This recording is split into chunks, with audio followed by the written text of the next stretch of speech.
Paborito kong ulam? Kinilaw, inihaw, at saka ikaw.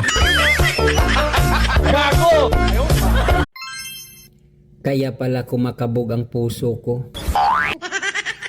Nanonood ka pala ng video ko.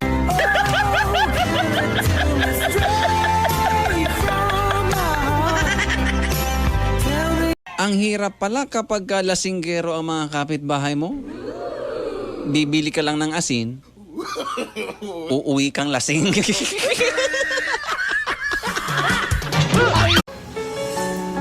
Ngayon ko lang talaga nalaman na kapag ang tao pala pag minamaliit, unano.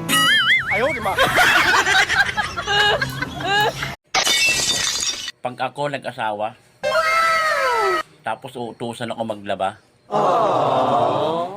nako, hiwalay agad. Ang dikolor sa puti.